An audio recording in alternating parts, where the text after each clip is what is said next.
નમસ્કાર દર્શક મિત્રો, હું છું ભાસ્કર અક્ષિતા. તમે જોઈ રહ્યા છો લોકસામના ન્યૂઝ. તો જોઈએ આજના સમાચાર મેંદરડાથી અમારા રિપોર્ટર ગૌરવ જોશી સાથે. આજરોજ મેંદરડા ગામે મામલતદાર શ્રી દ્વારા ખેતીવાડીના જાહેર રસ્તા પર દબાણો દૂર કરવામાં આવ્યા. મળતી માહિતી મુજબ આજરોજ મેંદરડા ગામના સીમતળમાં આવેલ સાતાવાડી વિસ્તારમાં ખેતરે જવા માટેનો જાહેર રસ્તો કોઈ ખેડૂત દ્વારા દબાણ કરે. આ દબાણના વિરુદ્ધમાં આશરે 9 જેટલા ખેડૂતોએ મામલતદારશ્રીને ફરિયાદ કરે. આ ફરિયાદના અનુસંધાને અને અરજીને ધ્યાને લઈને મેંદરડા મામલતદારશ્રી દ્વારા પ્રથમ તો દબાણ કરતા ખેડૂતોને નોટિસ ઇસ્યુ કરીને જાણ કરે. ત્યારબાદ ખેડૂતો દ્વારા જે દબાણ કરવામાં આવેલ છે અને દૂર ન થતાં દબાણ કરતા ખેડૂતોને હુકમ કરીને દબાણ દૂર કરવા આદેશ આપે.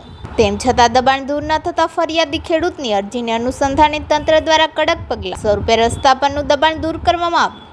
આ કાર્યવાહીમાં મેંદરડા મામલતદારશ્રી તથા સર્કલ ઓફિસરશ્રી તેમજ મામલતદાર ઓફિસ સ્ટાફ તેમજ કાયદો અને વ્યવસ્થા જળવાઈ રહે તેના અનુસંધાને પોલીસ સ્ટાફ પણ હાજર રહે અને સ્થળ પરનું દબાણ દૂર કરાવી રસ્તો ચોખ્ખો કરાવે. સરજી, આજની આ કાર્યવાહી વિશે આપ શું કહેશો? વિવાદી છગનભાઈ બચુભાઈ રીબડિયા દ્વારા ઓક્ટોબર 2024 દાવા અરજી દાખલ કરેલ, જે અન્વયે તપાસ કરતા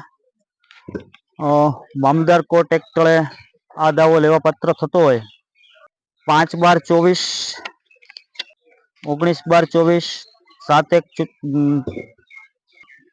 23/1/25, 4/2/25, 25/2/25 અને 6/3/25 આમ મુદત આપી પક્ષકારોને, પ્રતિવાદીઓને, વાદીને તેમના વકીલ મારફત સાંભળી પક્ષકારોની જે રજૂઆતો હતી તે સાંભળવામાં આવેલ છે.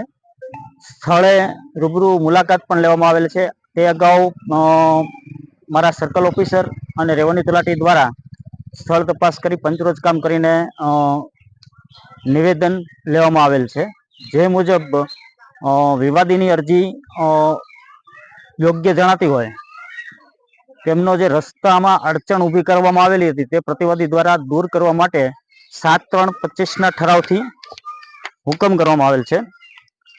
જે અંગે વિવાદી શ્રી દ્વારા છેલ્લે હુકમની અમલવારી થયેલ નથી તેવી અરજી આપતા એ અન્વયે પ્રતિવાદી અને વાદીને 7 દિવસનો સમય આપી આજ રોજ મારા સર્કલ ઓફિસર અને એક્ઝિક્યુટિવ મેજિસ્ટ્રેટ દ્વારા રસ્તાને ખુલ્લા કરવાની કામગીરી ચાલુમાં છે.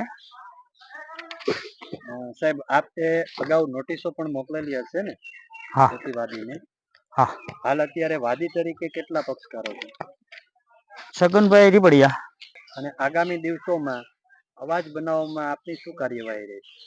મામલતદાર કોર્ટ એક્ટ તળે જે કંઈ કેસોમાં હુકમ અગાઉ થયેલા છે તે તમામ કેસોને હું રિવ્યુ કરી અને આવી જ રીતે અમલવારી થાય તે બાબતમાં ચોક્કસ પગલાં લેવાય તે અંગે હવેથી અમલવારી કરવામાં આવશે. તો ફરી મળીશું એક નવા સમાચાર સાથે. ત્યાં સુધી જોતા રહો લોકસામના ન્યૂઝ.